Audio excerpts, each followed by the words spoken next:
I got a little change in my pocket going jing-a-ling-a-ling. I'm gonna call you on telephone, baby. Give you a ring. Hello there.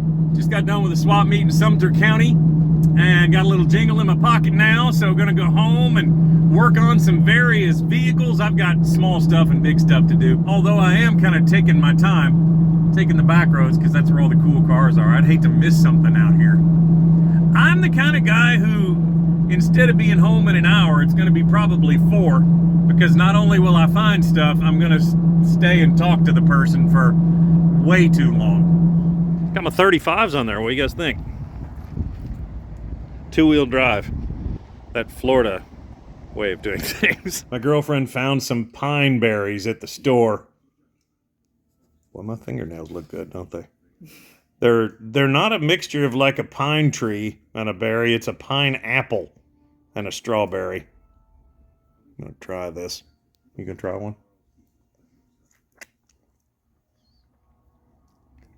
Oh, wow. Mm-hmm. Holy crap. It starts like a pineapple, then finishes like a strawberry. Okay, just spot it. What? Wasn't that a Volvo 1800? There's also a Corvette back in there, a C4. This is really close to my house, and I've never seen any of this stuff in my life. I'm just on my way to get some pizza at Mellow Mushroom, and I saw that on the side of the road. Look at that clean little S10 right there. Short box. Saw some over here too. But first, a house special from Mellow Mushroom. Man, I got a wide variety of stuff to do. I got to change out that side cover. Stator's perfect, but the outside cover got scratched. So, changing that out. Pretty easy, really. Just do the 3 bolts there. Put them in the new cover. Put your new gasket on. Tighten it down.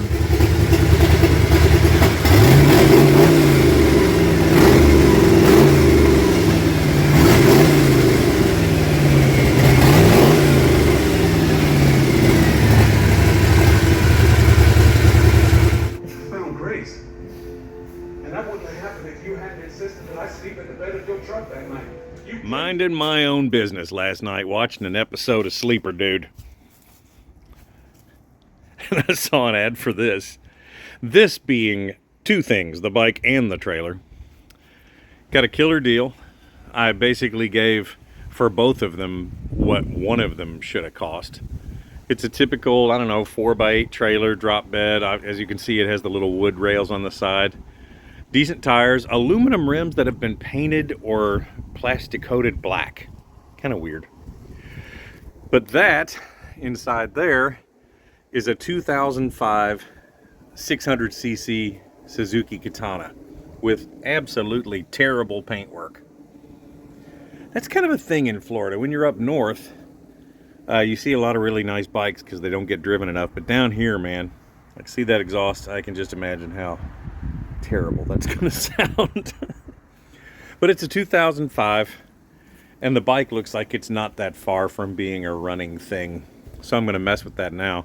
Needs a windscreen and 1 mirror, which I will not be buying until I can confirm that the bike runs. Gotta get it out of the trailer first before we start messing with it. First step, let this thing cook for a little while. It was missing the bolts. I'm gonna pop those in there and see if I can get this thing going. By the way, it came with 2 batteries. This one tested 3 volts, this one was 12.5, so I should be cool with that one. All in all, not a bad couple of hours.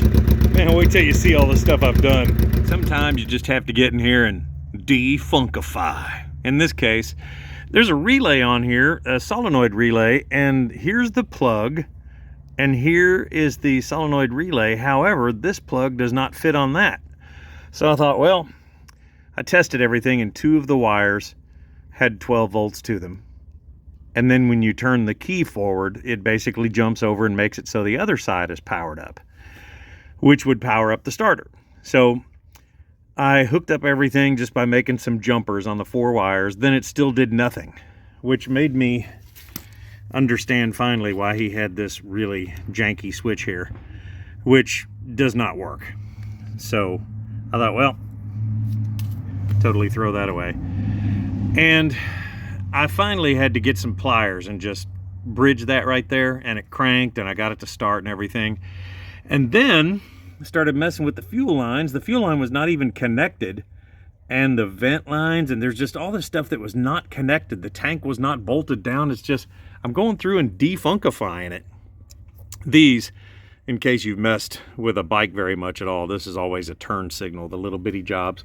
But look back in here, you see the wires are just nothing's hooked up, and I'm not really sure why. It's just really, really funkified. Oh, also, I don't know if you can tell in there. See the drip? Turn that fuel off.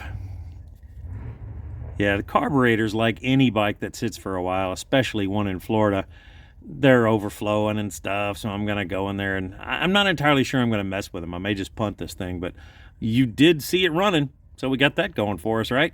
More of the craziness. I saw another video on YouTube, and the guy was asking, hey guys, anybody know what this does? Apparently no one knows. It's got power to one prong, the upper right. And that's all. You switch it and the power goes to the bottom. So, I don't know what that is. But in the meanwhile, up here, you know, everything, turn the key forward and the flashers are stuck on. I think it has to do with the fact that the switch, where was the thing? Oh yeah. Doesn't that look like it operates properly? But, you know, does what it's supposed to do, or a lot of what it's supposed to do. I'll get it driving. All in all, not a bad couple of hours.